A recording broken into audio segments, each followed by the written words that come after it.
Hello, everyone, and welcome to another episode of the Business Growth Show, where we talk about all components of business and how to utilize them for exponential growth. My name is Athin Cassiotis. I'm a business growth expert where I help business owners grow and scale to create wealth and freedom. And today, I have an awesome guest. He's the founder of Jim's Group, which now has nearly 5,000 franchisees. He started a part-time gardening business while earning his PhD in history at La Trobe University, and he launched a full-time mowing business in 1982 with $24 investment. And in 1989, he franchised his business, and since then, Jim's Group has become the largest franchise chain in Australia and the largest and best-known lawn mowing business in the world. And Jim's Cleaning was launched in 1994, followed by more than 40 other divisions, which now operate in Australia, New Zealand, and Canada. And Jim says the key to success in franchising is an overriding concern for the welfare of franchisees and constant improvement in customer service. And he's still actively involved in the running of the business. Every franchisee is given his direct phone number and email address and is invited to contact him at any time. And he also responds to any client with a serious complaint. He is funding a research program into epigenetics of social behavior, a continuation of his PhD work, which he believes could help in the treatment of mental illness and addictive disorders. And his books, Biohistory, Epigenetics and Character, and Every Customer a Fan, are available on Amazon and from www.jims.net. And an authorized biography, Jim's book by Catherine Molenschott, was released by Wiley in March 2019, and he helps people build successful lifestyle businesses with nearly 5,000 franchisees and counting. Welcome, Jim Penman, and thank you for being on my show. Yeah, good to be here. Awesome, mate. I'm sure it's going to be an awesome show for everyone watching and listening today. So firstly, you're a very successful entrepreneur. So for those people who don't know who you are, please introduce yourself by telling us about you and your journey. Well, as I was saying before, Athin, it all started with Thucydides. When I was 14, a friend gave me a copy of the Peloponnesian Wars by Thucydides, and I became absolutely fascinated by ancient Greece. Also with the problem of why it changed, why it declined. And I became really interested in the decline of civilizations, like the ancient Rome and so forth. So I went to university to try and understand the reason for that decline. So I did a BA in history and then a PhD developing a theory, which to me explained in biological terms what happens to civilizations, to do with things like food being over plentiful and so forth, and urbanization. And I thought I was going to have an academic career, but it turned out that my ideas were so wildly beyond the pale. There was no way in the world that anybody was going to employ me in any academic position. So I had a part-time gardening and mowing business, which actually I started from the age of 8. I was gardening at the age of 8 and done it most of my childhood and then all through my university years. And this was just a way of getting outside, because I like the outdoors, I like being fit, I love gardens and so forth. So it was paid pretty well too. Mowing lawns is a lot more better than working in a bar, say. So that was my part-time job. And then I ended up in 1982, basically flat broke, deeply in debt, no prospect of a career, newly married, needed to support a wife who was a student at the time. So what do? Well, let's try this little lawn mowing part-time business and turn it into something more full-time, just to pay the rent, until something more promising came along. And I tried all kinds of things over the years, and I tried a computer shop and a mower shop and all sorts of things. I tried being an animal, I did all kinds of different things. And this little mowing business just kept puddling along, and gradually I was getting a bit better at it. And I started to build up and sell lawn mowing rounds, and worked how to do that. I was terrible at the beginning, but I got a bit better. And then in 1988, VIP came to town. This was a franchise company based in South Australia, and they were so impressive. They had 250 franchisees. They had offices, they had manuals, they had contracts, and all this stuff, which was way beyond my understanding. I had about a dozen subbies. That was what I was doing. I was building up and selling lawn mowing rounds, and I was absolutely panicked. I thought these guys are going to completely obliterate me. So I actually tried to join them. That was my first thing. I rang up and said, hey, I just want to join VIP and help you to grow. No, thanks. We don't need that. So I invaded their show at the Franchising Expo in 1988. and just went into that stand and just said to the guy there, I'm very interested in VIP. Could you tell me about it? Now, I am a hopeless liar. If he'd have asked me why I want to know, I said, so I can compete with you guys. But fortunately, he didn't ask.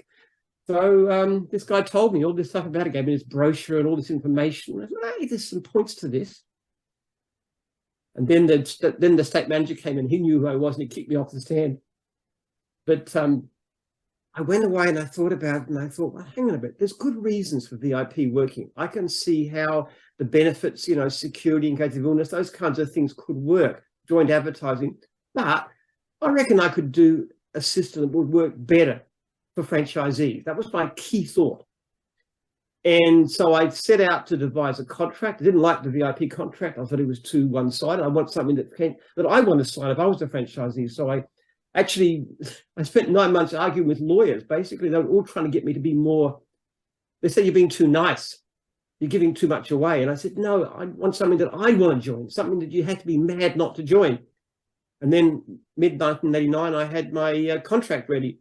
Somebody asked me at that time, how do you think this might work? This is official. And I said, look, I don't know if it's going to work, but maybe one day, if I'm really successful, I could have as many as 100 franchisees.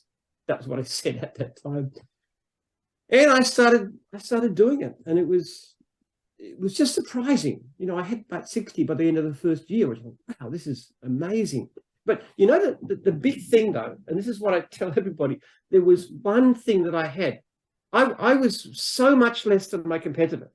I had less money. I had less expertise. I was running it from my basement of my house. I really didn't know what I was doing, but I had one incredibly strong asset. My franchisees were on the whole really, really, really happy because I did everything for them. I looked after them. I rang them. I responded to their calls. I busted my gut to find the work. I did everything possible to make it the best system possible. And somebody had come to me and they said, look, basically, why would we buy a business from you? You're running it in your basement. This guy over here, they've got all this international interstate office, everything else. Why did I buy it from you? And I said, okay, there's some differences. I'll explain how we work. But here's a list of my current franchisees with their phone numbers. And what I want you to do is to go away and ring as many as you can. Just ring them and ask them straight out, what's Jim's like? And then go and ask VIP for the same. And of course, the thing I knew is they wouldn't give them the list. They wouldn't dare to. So it wasn't me that sold it. It was my franchisees that sold it. And that was the great key. So in the bottom of my email, which you got before, you'll see a little filler. Our first priority is the welfare of franchisees. We're also passionate about customer service. We sign only franchisees and franchisors we are convinced will succeed, which actually matters because if you sign somebody who won't succeed, you still get money from it as a franchisor, but it undermines the system if people are not doing so well. So you have to want only people who are going to succeed. So I started with that, and it just grew. And I made a lot of stupid mistakes along the way. So many that if you read every customer fan, you'll see a litany of mistakes all the way through, all the dumb things I did, I just wasted money on this. I tried to get something else going and did all these stupid mistakes. But in the end, I believe it's just that focus on my franchisees, first of all, and also I'd say my staff in recent years, and then also on my customers. If you just focus on them first and foremost and have some vague attention to the bottom line, that's my formula for success. You can be a complete idiot, as I am in so many ways. My wife says I'm borderline Asperger's because I constantly bullet out things I shouldn't say, and I've got no sense of social tact. And there are so many reasons why I should fail. The way I said it, if you look at someone like myself and look at this complete idiot who does so many things wrong, if I can succeed, well, surely you can.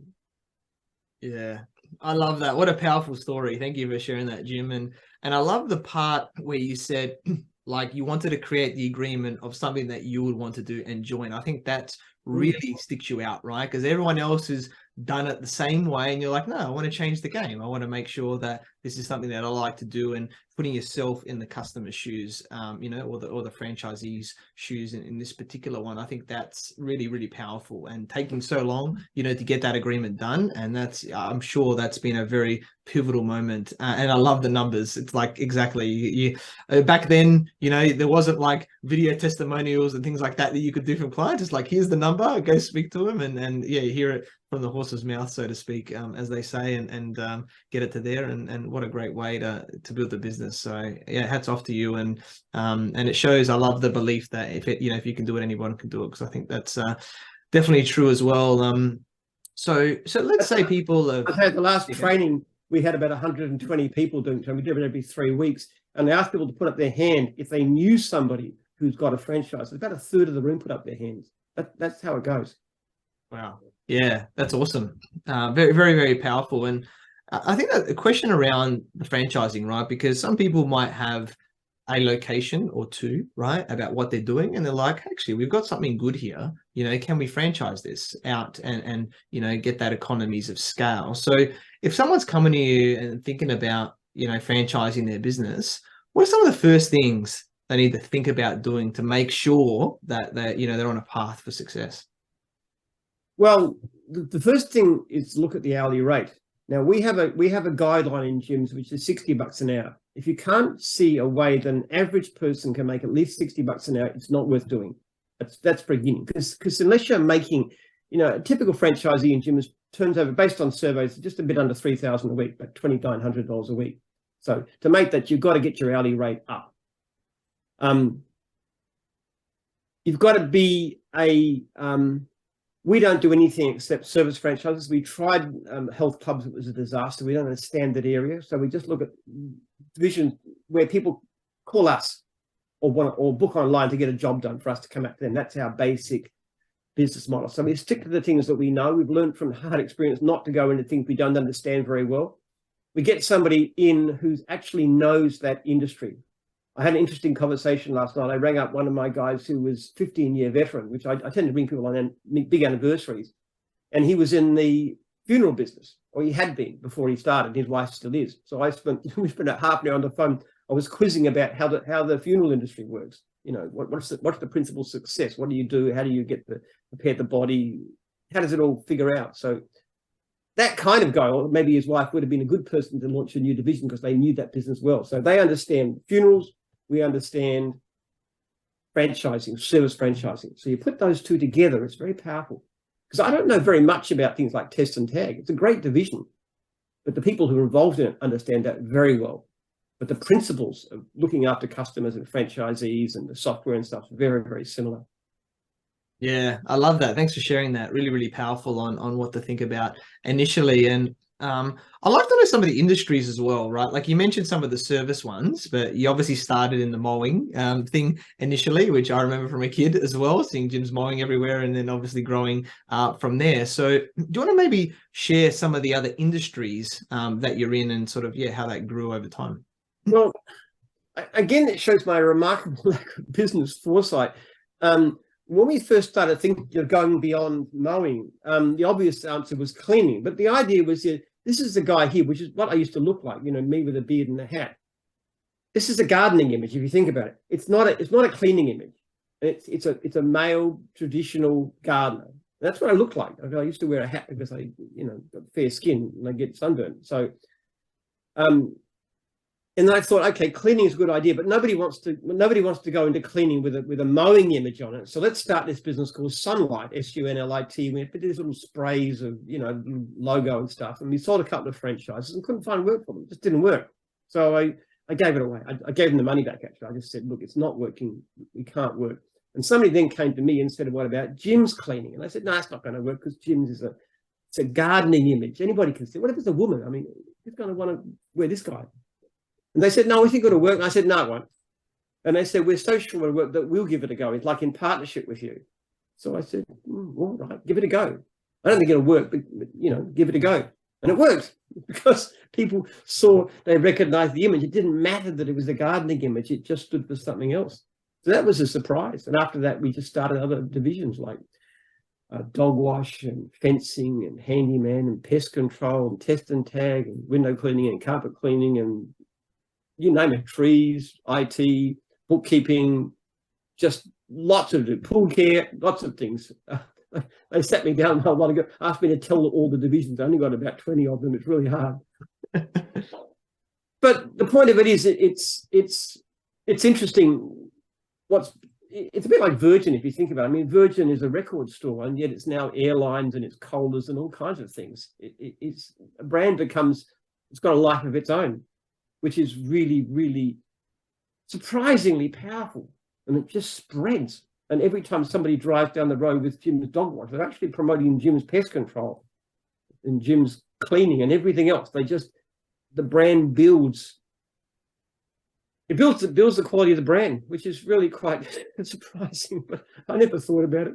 As in so many times, somebody came out with Jim's fencing. I said, that's a terrible idea. And they said, oh, no, we'll do it. It's one of my first franchisees. I'll set up fencing. I said, well, give it a go. And that'd be a great division. Huge amount of work, about 60% unserviced work. Biggest problem is just finding enough people, which is the biggest problem all over. We had 220,000 unserviced leads last year. We just can't cope. We've given back over $1 million to our franchisees in advertising. We can't spend. The level of interest is extraordinary, beyond anything I could have imagined or expected. Yeah. Wow, that's awesome. Good problems to have, but needing to capitalize on that and getting more people involved in it. And I guess with this new small business owners that you're helping as franchisees, they would need a lot of training and growth, I guess, to get to where they need to be part of your system. So how do you really help them with their training and growth? Okay, first of all, they do training up front. We have a 3-day generic training course. I myself do 2 sessions. Then they do a divisional course. So mowing 3 days, cleaning is 2, test and tags 12. There's different, depending on the division. And there's sometimes, like in fencing, it's in the field too. So they get divisional training as well. But actually, the business training is the most crucial thing. If you're going to have a mowing person, the 3 days divisional training you could forget about, really. It's not that crucial, but the 3-day business training is really important. That's customer service and dealing with clients properly and doing quotes correctly and this kind of stuff too. So we do that. Then we start them off, we give them leads. We have a system called pay for work guarantee. If you don't make a certain level of income, which can be anything from $1,000 to $2,500 a week, you can go and offer free services and we'll pay you for them. The great thing about that is if they offer free services, they'll tend to get paid work and they don't need to do it for very long. So we have that system, but usually there's enough work anyway. Then we have a mentoring system. Your franchisor is appointed. The franchisor rings them ideally weekly, especially in the beginning, at least monthly. Respond to their calls, must respond within 24 hours. Most of them are very good at that. We run meetings about every 6 weeks. Supposed to have 8 meetings a year. So you have this whole process of support. It's interesting the way it works, actually. When we start, we didn't know what we were doing in the beginning. One of the things we didn't understand is how to get the best support. So, for example, we used to have a system whereby for half a day a year, they had a business review. But then we examined the actual figures. There was no impact. It didn't have any success at all. And then we found that some franchisors were actually ringing their franchises regularly. And that did work much, much better, even though it's a lot less time. And then we find people doing it weekly, and that worked better still. So as we go, we learn more and more. It's a really strange thing, but ringing a person 2 or 3 minutes once a week actually works a lot better than spending a half day a year with them, because it's the ongoing motivation. We also found with time that the biggest problem was not with technical understanding or knowledge. It was with the business side, the motivation, the personal relationship, the fact that the franchisee feels comfortable with their franchisor. But if they've been going for 10 years, they don't need to be told how to prune a rose bush or clean an oven. But the ongoing personal support, how's it going? Have you got any issues? What happened with so-and-so? How was your daughter's wedding? I mean, this kind of stuff, that the personal side. And that applies to meetings too. We find meetings have a tremendous impact on success because people get motivated. They hear from successful people. They build connections. They make friends who've got similar issues. So a new franchisee comes in and they say, I've got a problem with this. It's really getting me down. And somebody who's been there 5 years will say, yeah, look, I had the same issue too, but I did this and this and this, and then it worked out like this. And it's encouraging. Yeah. That's awesome. Look, the statistic I often quote, Athin, is a very simple one. If you look up on Google and you look at the actual success of people who are in businesses like cleaning and gardening and so forth and mowing lawns, the chance of you being in business at the end of 12 months is between 5 and 10%. Now, I'd love to say buying a franchise is 100%. It's not, but it's about 88%. That's a fairly consistent average. So about 12% of franchises will be losing their first year. Sometimes because they get offered other jobs, sometimes because they go independent. They don't all fail. Some of them do fail, though. But that's the difference. The failure rate of 90% and a failure rate of 12%. Wow. Well, that's massive stats. And yeah, I love that training and mentoring element there that you've got, and the testing, right? And measuring, I think, is really important that you just said there. That's anything in business, right? Not just from that perspective of the contact, but anything that you do to see if it's working or not. And you know, do you keep doing more, or do you change what you do? So there's a lot of great lessons, you know, what you just shared with us there, and how to really get the most out of your people and your franchisees and franchisees. We measure everything, Athin, but one of the things we most measure is complaints. And over the years, as we've got better and better systems and more automation and things like surveys and following up complaints and automated all kinds of stuff, we spend about $5 million a year on software development. But and as we've got better and better, as the level of complaints have gone down, the level of leads just keep on rising. It's dramatically different. In the early days of gyms, we used to have people knocking on doors to find work. These days, hundreds of thousands of unserviced leads. It's extraordinary. The better you look after customers, the more customers come in, which there's always a tension too, because you want to look after your franchisees, and it puts a lot of pressure on them at times. They get quite scared. They don't like complaints. But we have a system of monitoring. If the complaint is unfair, or if they fix it, they can show it's wrong complaint, or if they fix the problem and make the customer happy, then I will delete the complaint, me personally.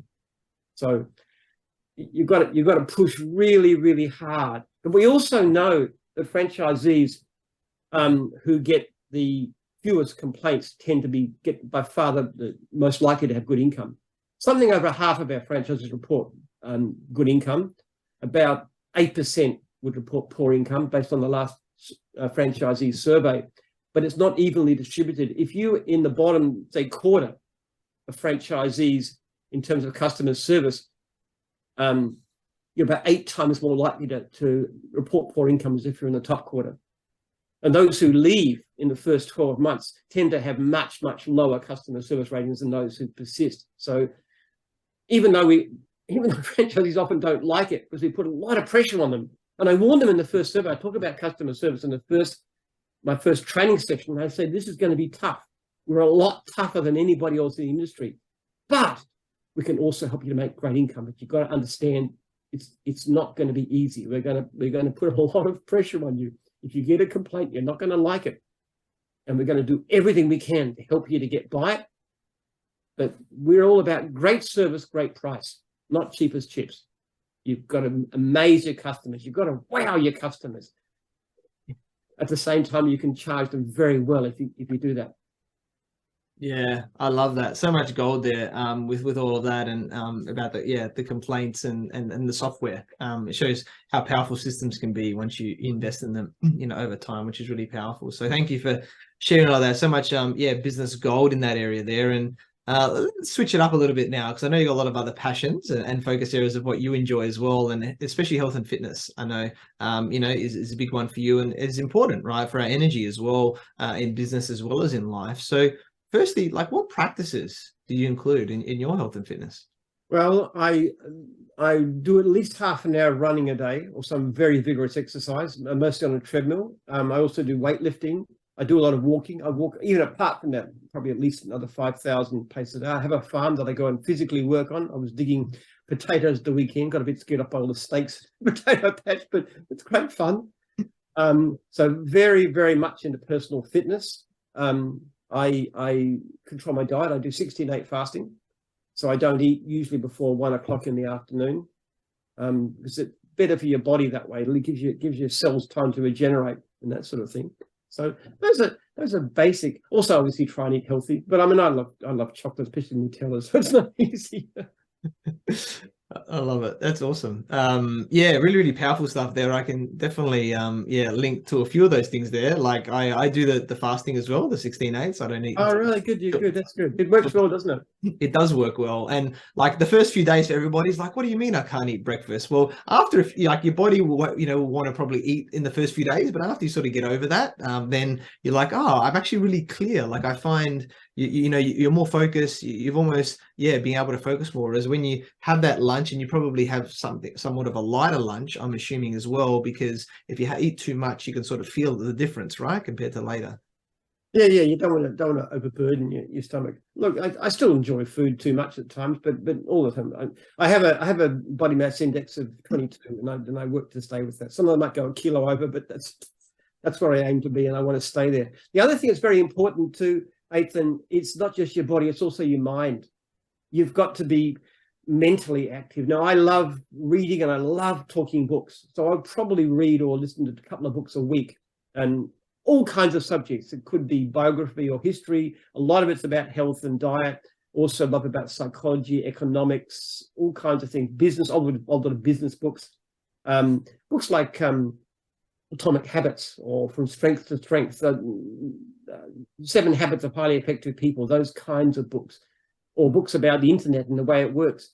I love constant ideas coming in all the time, new ideas, new way of thinking. Look, I'm 70, turn 71 next month. So I feel fantastic. I feel unbelievably good. My mind is bursting with new ideas all the time. I'm full of physical energy. I'm enjoying life enormously. It's so much fun. And my mood is fantastic. There's a science to happiness. There's a science to health.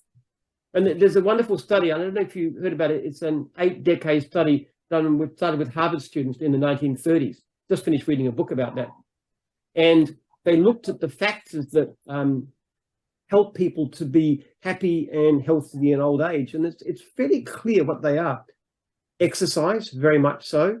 Keeping a proper weight, not smoking, not drinking beyond a very small amount, very modest amount, having a very good coping style with problems, being very optimistic, being able to cope well with downturns, seeing the good side of things, having an active mind, which is the reading and the wristing and stuff, and most of all, good personal relationships, close personal relationships. That's the biggest thing of all. So you look at those 7 factors. That's a template for a happy life.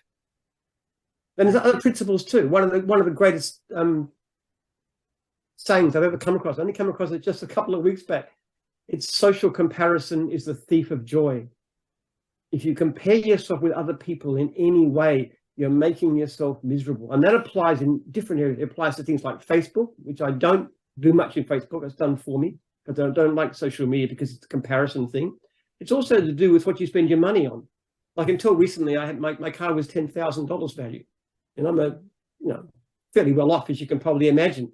But I don't. I dress in very ordinary clothes. I don't have luxurious taste.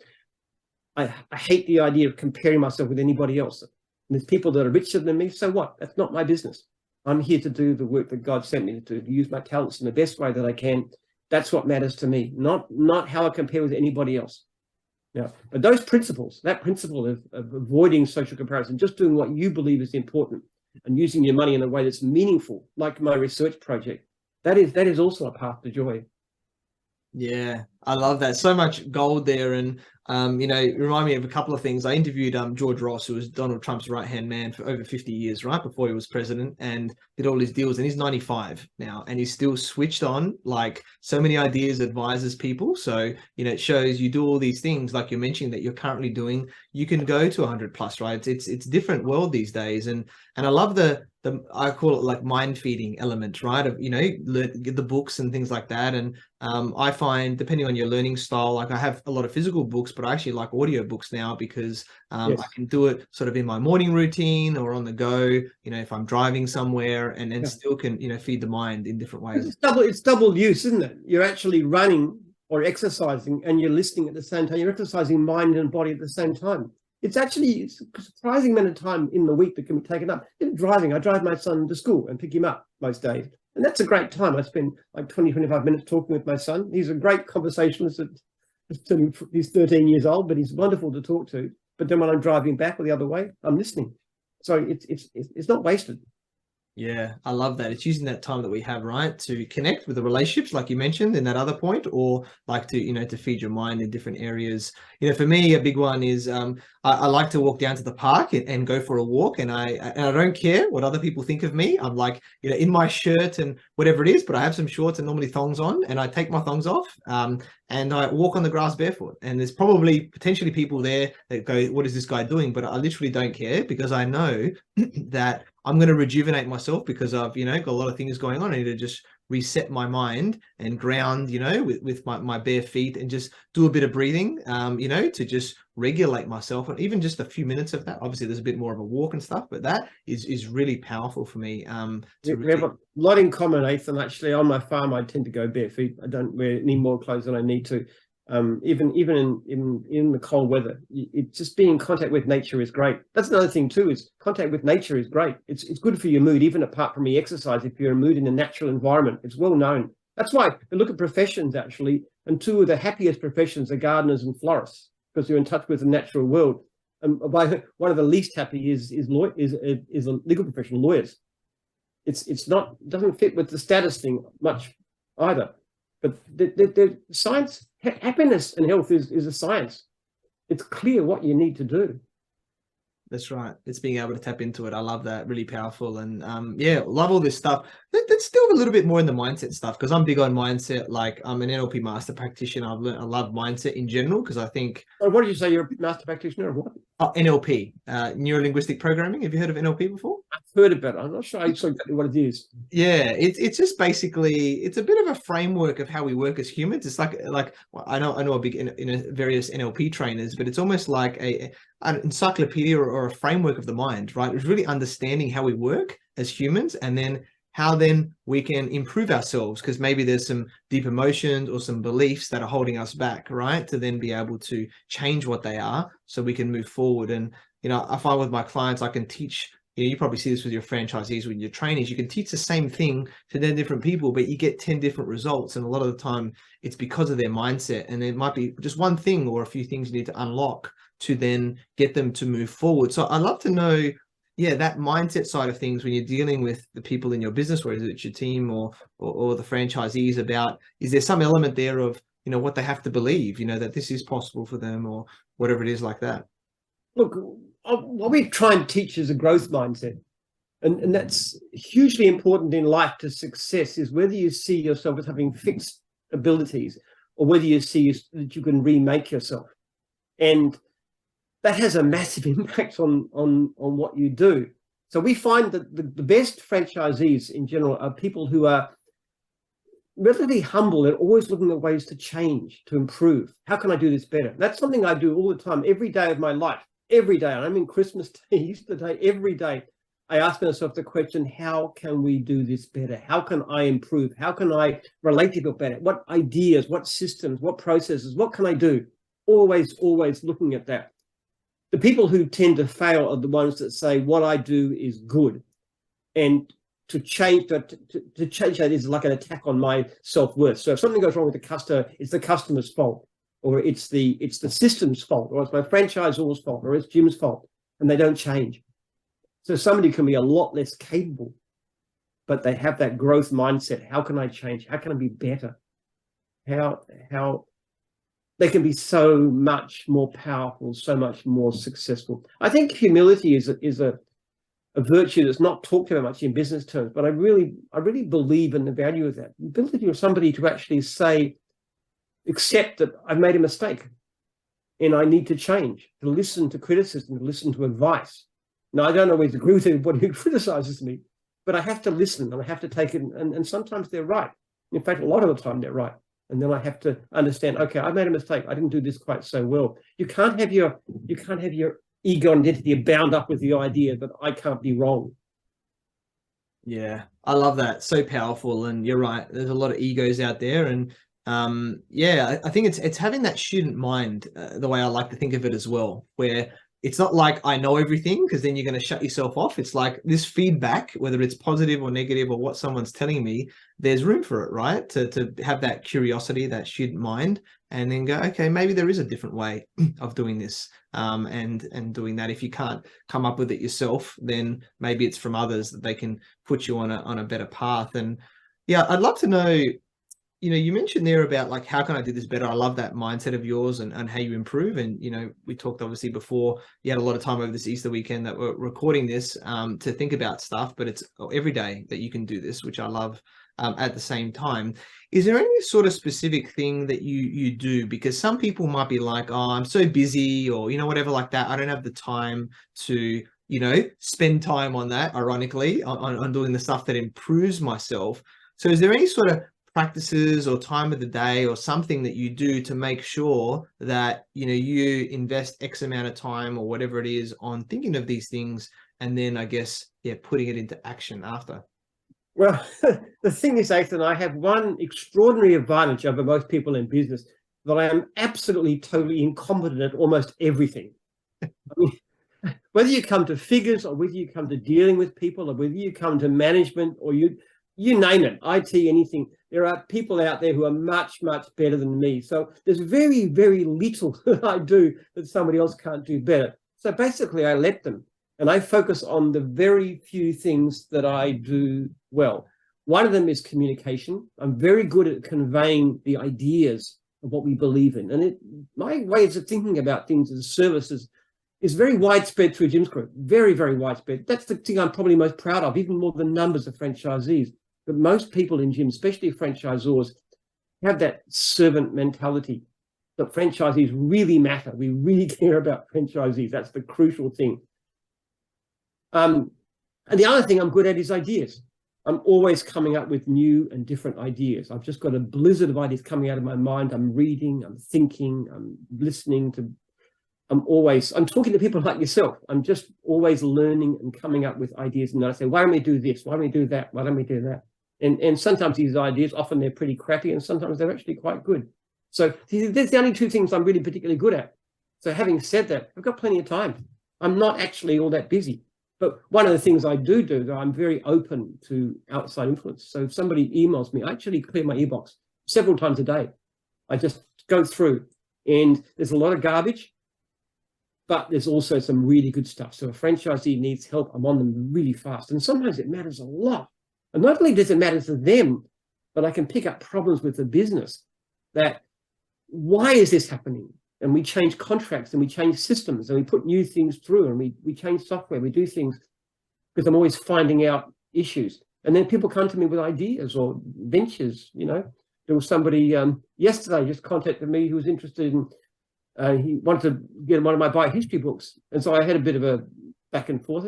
Come and have dinner. So we're going to actually to my local Italian restaurant tonight to have dinner, because he sounds like an interesting guy. So who knows what's going to come of it. But I just like to be in contact with people.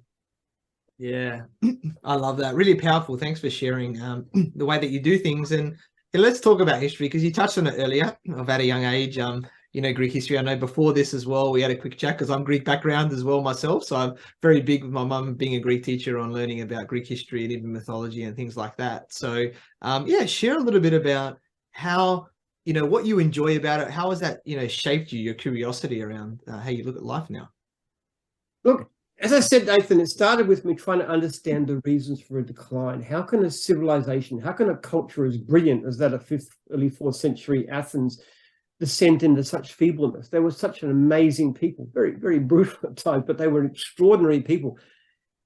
And I try to understand that, and to understand why civilizations decline, why people rise to greatness, why the Industrial Revolution took place, why wars take place. Now, historians would tend to talk in terms of economic forces and political forces and intellectual forces and abstract stuff. I believe it all comes down to character. That a civilization is defined by the character of the people. If you have the kind of people that only accept really brutal authority, you're going to have a very brutal autocracy, because that's the nature of it. There's people who believe in the rule of law and are law-abiding and believe in institutions and so forth. You're going to have a more stable democracy. And so that's the fundamental idea. And then you've got to look at why things like why civilizations do rise. Now, one of the most interesting things which people don't comment on, but it's really significant, is the age of puberty. I'll just use this as an example. Now, back in the middle 19th century, just under 200 years ago, the average age of puberty in Northern Europe was like in England, was about 15 and a half. This is for women, that is. In Scandinavia, 17. Okay, it's dropped drastically over the past century and a half. People would always say better nutrition. But here's something very interesting. In the 14th century, the age of puberty was about the same as it is now. So what you've got is a rise, a delayed puberty in the 19th century and a drop ever since then. Now, people know this, but nobody's ever thought, what does it mean? Now, what I came to the conclusion of, and what actually happened is that bodies, mammals in particular, have a way of responding to food restriction. And they actually change in a way, like the age of puberty is delayed, they become more good at routine work, like exploring their territory and so forth. There's a number of changes to become better parents, more assiduous parents. A whole lot of changes take place. And I believe what happened up to the 19th century, there was a change in character, which was biologically associated with food restriction. Now, it wasn't actually a food restriction that did it. It was things to do with the way sexual behavior was controlled and so forth. So understanding the change in society as a change in character, and then understanding that in terms of the underlying biology, which we share with animals. So all the experimental work we're doing at the moment is with rats. And rats is basically mostly to do with the limbic system. And rats and humans are virtually the same when it comes to the limbic system. That's the sort of middle cortex, the hypothalamus, the amygdala, those kinds of areas. So we're trying to understand that. And obviously what's become clear in recent years is that there's the food restriction and other things like that have an effect on epigenetics. They actually change the way that genes function. Now, the interesting thing about that is if you understand the process and you could work out a way to manipulate the genes to turn them on or off, you could do all kinds of things. Curing drug addiction would be simple like that. You just change the personality characteristics with if the people wanted that, to one where they think more long-term instead of short-term. And they naturally would tend to do things like study, work hard, get off drugs, get off alcohol, have a more stable marriage, all the things that would actually help them to prosper in society. So if you understood these things and you could change it, then you could change the world in a dramatic sense. You could turn the poorest country in Earth into a advanced, prosperous democracy within a generation or two. You could cure poverty. You could cure addiction. It would be extraordinary. That's the potential for this kind of understanding, which is why it is and always has been the major driving force of my whole life. And the whole reason that I went into business was to fund my research. Yeah, I love it. That's really powerful. And one thing that comes to mind that I've researched, that's a little bit controversial topic, but I'm sure you'll have some intake on it, is around these alternative ways of treating, these things like, depression, anxiety and stuff, and the use of psychedelics, right? In this, with mushrooms and ketamine, where people are, for example, I've read about these studies, and like even one session of this has completely changed the way that they look at their addiction and, their bounce back and stuff like that. So I'd like to know your thoughts, if you've researched a bit about this stuff and what some of these alternative treatments, could provide. I'm fairly skeptical about medical treatments of any kind, I have to say.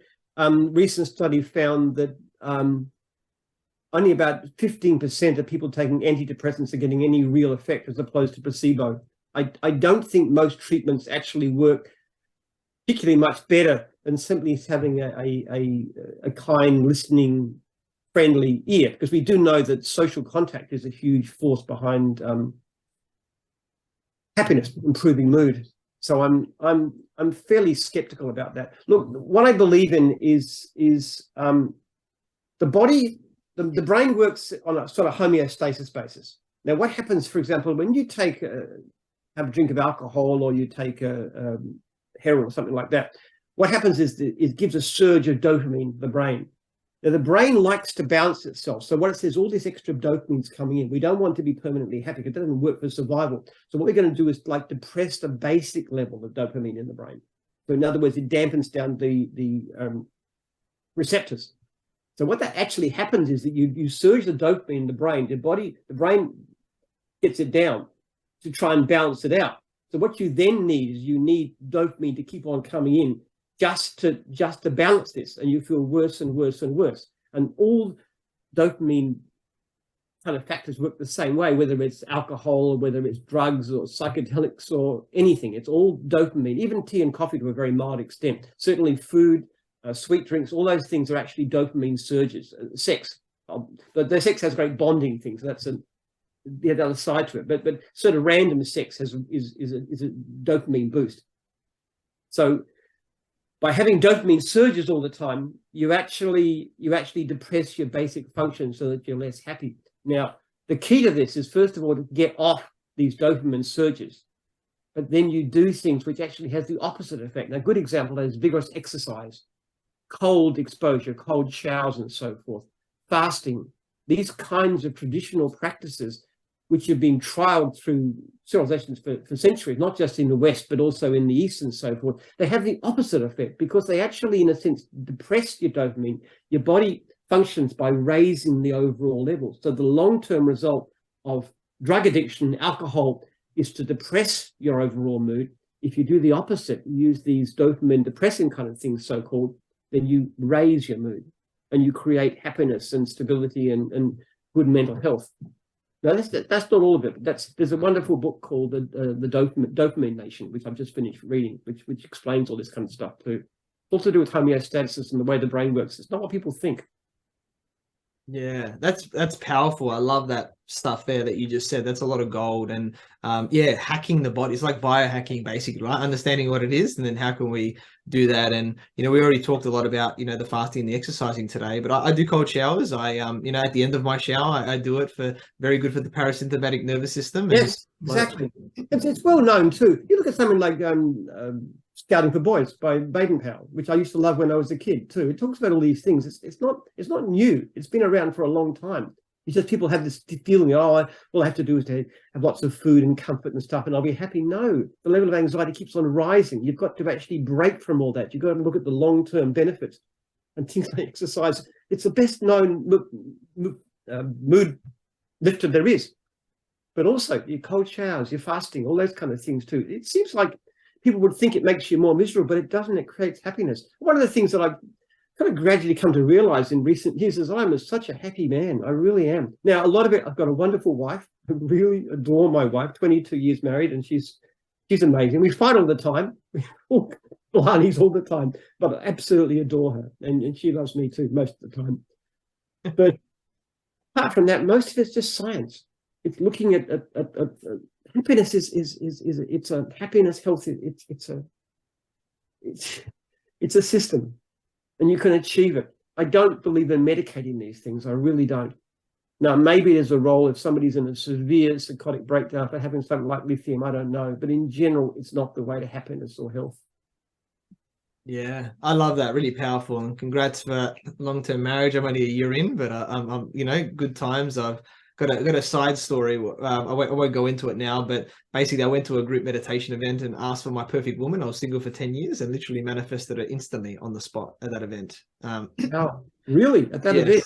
It's about a 10-minute story, but it was a very powerful situation where, having intentions, right? I think if we talk a bit deeper about quantum physics now, right, is having the intention that you put out there to be able to attract what it is. And, realize that I was making all these excuses and then said, well, what do I actually want? And asked for 30 to 50 things and literally got it then instantly as I talked to her, and only told her that story about 3 months later because I didn't want to scare her away first. But then been very happy. And I think that there always is some tension as well in a relationship, what I've understood, because that's what attracts you, right? Because you're opposites to some extent. So the arguing or whatever is actually normal. It's never going to be perfect, because that also helps with the attraction, right? Well, if you're a certain kind of person, we had dinner with my senior pastor and his wife the other night. We were talking about it. They don't argue at all. They've got a wonderful marriage, but they're just both reasonable, nice people. I don't think Lee and I, well, she's nice, but she's not reasonable.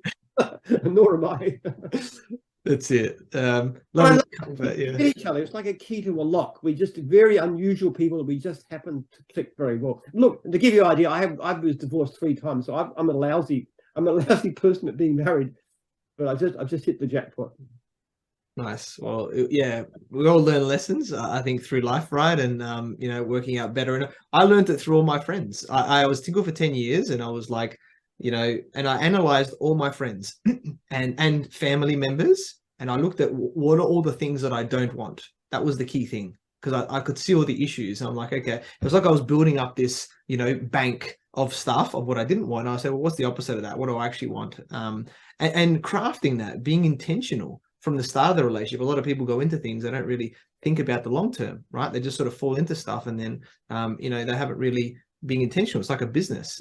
Relationships the same, right? You want to have the right strategy, right? So it can be successful. Relationships, business, in there. And I think a lot of people just go into things thinking, oh, it's going to work out, without really being specific enough about it to make sure that it works, and being able to improve, because on both levels as well. Because it's not going to be the idea that you just fall in love and that's all you need to do is just stupid. That's just Hollywood garbage. It's a constant effort and work.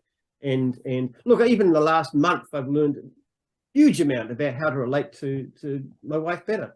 Certain things that I didn't understand. Like, for example, if she's very upset and with me, which she often is, the best thing is to go on a date and have an argument. So we did that last night. We went on a date, had a big argument. And then we ended up having passionate, romance and everything else. It was amazing. So just talk about the issues and bring them out in the open. That just works for us. Probably doesn't work for anybody else, but it works for us. So you've got to understand these things. Yeah, I love that. Definitely communication is a big one, where I think some women generally, or because we converse differently, there might be like signals or signs or things like that. But we're always from the start, you got to tell me, I can't read your mind necessarily all the time. And the more we talk about it, the more we understand about each other. And we've got different, there's the love languages thing as well, which you may have heard of, 5 love languages. So the way, we each want love can be different too, where my wife is physical touch. So I've got to make sure that I'm cuddling her and, things like that. Whereas I'm more words of affirmation, right? So she needs to be telling me, Athin, well done on this or whatever. That's the way I get love the most. So it's really, understanding their representational systems. In NLP, we learn, are they a visual person, an auditory person, a kinesthetic person, audio digital? So how, using their language, how do we then use the same thing? It's like, I see this is a problem. We'll make sure we're using visual language, because that is a visual word, to really connect on their level. And that's generally in business, or like, personal relationships, just generally with people. When you understand these different elements, this is how you can really, connect on a deeper level and really, have a great relationship in whatever context that is. Yeah, really powerful. Interesting stuff. So it's been it's been very powerful session today, Jim. It's been so wide, and I loved all these conversations, from all the business stuff, of course, to then health, fitness, and history, and then the different depths of relationships and how we relate to each other, which has been really, really powerful. And I guess as we're wrapping up today, what one key piece of advice would you like to give to all the entrepreneurs watching and listening today? Just keep on looking at what you do every day and just try to do it better. Always improve. It doesn't matter what natural ability. People are too much focused on things like intelligence. Best estimates, intelligence probably is about 4% of what makes people successful. The other 96% is character. And if you simply, doesn't matter how pathetically bad you are, if you keep on looking at what you're doing and say, how can I improve? How can I do it better? In the end, you can become surprisingly good. And you use me as a perfect example. I never thought I'd be good at business. And I still got so much to learn, but I'm never, ever going to stop learning. Yeah, I love that. Completely agree. So powerful there, everyone. And we connected through our networks. So I learned about your, awesome journey from launching, your full-time mowing business in 1982 with $24 investment, and now running Jim's group with now has, almost 5,000 franchisees. You're an awesome guy, so knowledgeable in business as well as so many different areas of life. It's been a real pleasure to really connect and talk about these things, because there's been so much value, and I'm sure you're going to continue to help people build successful lifestyle businesses. Very grateful that we connected. Look forward to working with you. So Jim, how can people find you and get in contact with you? The website, www.jims.net, or you can email me direct, jim@jims.net. If you've got any ideas or anything at all, just contact me. I'll reply, or I'll read it. What I do about it's another matter, of course, but I'm easy to contact. Beautiful. Definitely check out the website and reach out to Jim. If you've got anything, any ideas or wanting to maybe any comments, right, on the show today. And it's been powerful. And thank you everyone for watching and listening to this show where we talk about everything on business growth. And please like, subscribe, and leave us a 5-star review. You can find me on LinkedIn, Facebook, Instagram, and YouTube as Athin Cassiotis, or visit my website, athincassiotis.com. And if you want to grow and scale your business, you can reach out to me on any platform to see if we're a good fit.